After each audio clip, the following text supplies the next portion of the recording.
ಪ್ರಿಯರೇ, ದೇವರು ಒಳ್ಳೆಯವರು, ಒಳ್ಳೆಯದನ್ನೇ ಮಾಡುವವರಾಗಿದ್ದಾರೆ. ಪ್ರಿಯರೇ, ಪಾಪ ಅನ್ನುವಂಥದ್ದು ಒಂದು ಸಾಂಕ್ರಾಮಿಕವಾದಂಥ ಒಂದು ರೋಗ. ಇಬ್ರಿಯ ಪತ್ರಿಕೆ 12ನೇ ಅಧ್ಯಾಯ 15 ನಾವು ನೋಡುವುದಾದರೆ, ಸತ್ಯವೇದವು ಕಹಿತನ ಉಳ್ಳ ಬೇರುಗಳನ್ನು ತೊಂದರೆ ಮಾಡುವುದರ ಬಗ್ಗೆ ಹೇಳುತ್ತದೆ. ಅಂದರೆ ವಿಷವುಳ್ಳ ಕಹಿತನ ಉಳ್ಳ ಬೇರುಗಳ ಕುರಿತು ಇಬ್ರಿಯ ಪತ್ರಿಕೆ 12ನೇ ಅಧ್ಯಾಯದಲ್ಲಿ ಸ್ಪಷ್ಟವಾಗಿ ಮಾತಾಡ್ತದೆ. ಅದು ಹಣ್ಣಾಗುವ ತನಕ ಕಾಯಬೇಕಾಗಿಲ್ಲ. ಬೇರು ಅಂದರೆ ಏನೆಂಬುದು ನಿಮಗೆ ತಿಳಿದಿದೆ. ಒಂದು ಮರ ಬೇರು ಬಿಡಲು ಆರಂಭಿಸಿದಾಗ ಬಹುಶಃ ಅದು ಇನ್ನು ಭೂಮಿಯ ಮೇಲೆ ಬೆಳೆದಿರಲಿಕ್ಕಿಲ್ಲ. ನಾವು ಬೀಜವನ್ನು ಬಿತ್ತಿದಾಗ ಮೊದಲು ಅದು ಬೇರು ಬಿಡುತ್ತದೆ, ನಂತರ ಅದು ಗಿಡವಾಗಿ ಬೆಳೀತದೆ. ಆದರೆ ಹಗೆತನ, ಕಹಿ ಇದು ಒಂದು ಸಾಂಕ್ರಾಮಿಕವಾದಂಥ ಒಂದು ರೋಗ ಎಂಬುದಾಗಿ ನಾವು ಗ್ರಹಿಸ್ತೇವೆ. ಸಾಂಕ್ರಾಮಿಕವಾದಂಥದ್ದು ಅಂತಂದರೆ ಅದು 1 ತಿಮೋತಿ 5ನೇ ಅಧ್ಯಾಯ 13ರಲ್ಲಿ ಹೇಳಿರುವ ಹಾಗೆ ಮನೆಯಿಂದ ಮನೆಗೆ ಹಬ್ಬಿಕೊಳ್ಳುವಂಥದ್ದು.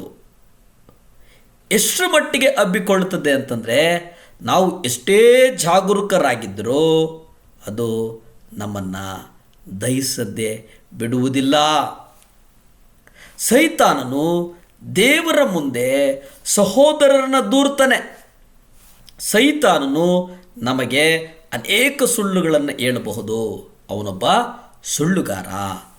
ಆದರೆ ದೇವರ ಮುಂದೆ ಅವನು ಸುಳ್ಳು ಹೇಳಲಾರ. ದೇವರ ಮುಂದೆ ನಮ್ಮ ಬಗ್ಗೆ ದೂರುವಾಗ ಸೈತಾನನು ಹೇಳುವುದೇನೋ, ಅವನು ದೇವರಲ್ಲಿ ಹೇಳುವುದೇನೆಂದರೆ, ನೀನು ನಿಜವಾಗಿಯೂ ಮಾಡಿದ ತಪ್ಪು. ಅವನು ನಿನ್ನ ಜೀವನವನ್ನು ಕೂಲಂಕುಷವಾಗಿ ಗಮನಿಸಿರ್ತಾನೆ. ನೀನು ಮಾಡಿರ್ತಕ್ಕಂಥ ತಪ್ಪು ಉಂಟಲ್ಲ, ಆ ತಪ್ಪನ್ನು ಅವನು ಹಾಗೆಯೇ ಮುಟ್ಟಿಸುವವನಾಗಿದ್ದಾನೆ.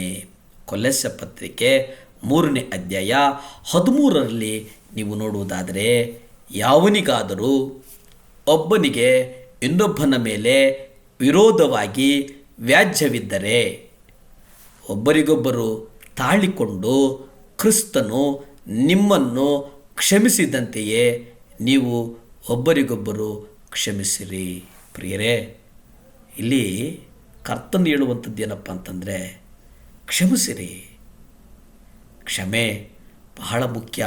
ಯಾವನಿಗಾದರೂ ವ್ಯಾಜ್ಯವಿದ್ದರೆ, ಜಗಳ ಇದ್ದರೆ, ಗಲಾಟೆ ಇದ್ದರೆ, ನಿಂದೆ ಇದ್ದರೆ, ಅಪಮಾನಗಳಿದ್ದರೆ ಅನೂಹ್ಯವಾಗಿ ನೀವು ತಾಳಿಕೊಳ್ಳಿ.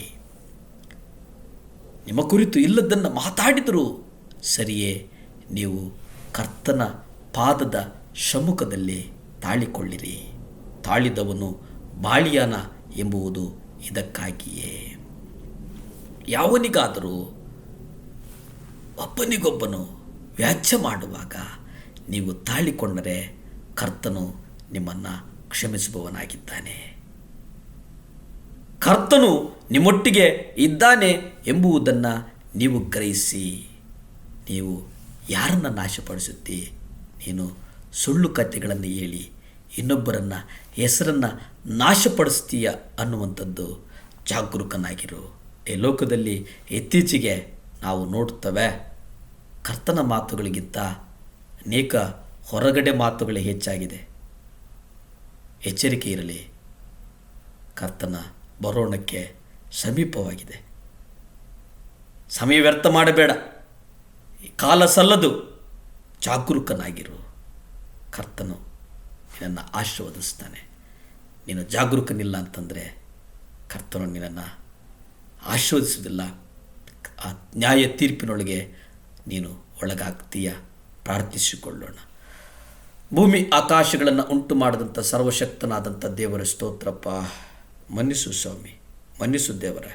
ವಿಶೇಷವಾಗಿ ಸ್ವಾಮಿ ಅಪ್ಪ, ಈ ಲೋಕವನ್ನು ನಿಮ್ಮ ಕರಗಳಿಗೊಪ್ಪಿಸಿ ಪ್ರಾರ್ಥಿಸ್ತೇನೆ ದೇವರೇ. ಈ ಲೋಕದಲ್ಲಿ ಭೌಗೋಳಿಕವಾಗಿ ನಡೀತಾ ಇರತಕ್ಕಂಥ ಸಮಸ್ತವನ್ನು ನಿಮ್ಮ ಪಾದದಲ್ಲಿಟ್ಟು ಪ್ರಾರ್ಥಿಸ್ತೇನೆ ಸ್ವಾಮಿ ದೇವರೇ. ಭೂಮಿಯೊಳಗಿರ್ತಕ್ಕಂಥ ಸಮಸ್ತವು ನೀವು ಉಂಟು ಮಾಡಿದಂಥದ್ದು, ಸಮಸ್ತವು ನಿಮಗೆ ಅಧಿಕಾರ ಇರುವಂಥದ್ದು ಸ್ವಾಮಿ. ಸಮಸ್ಥಿತಿಗೆ ತರುವುದಕ್ಕೆ ನಿಮ್ಮಿಂದನೇ ಸಾಧ್ಯ ಸ್ವಾಮಿ. ಸಹಾಯ ಮಾಡು, ಬಲಪಡಿಸು, ಸ್ಥಿರಪಡಿಸು. ಯೇಸುವಿನ ನಾಮದಲ್ಲಿ ಬೇಡ್ತೇನೆ ಪರಮ ತಂದೆಯೇ, ಆಮೇನ್, ಆಮೇನ್.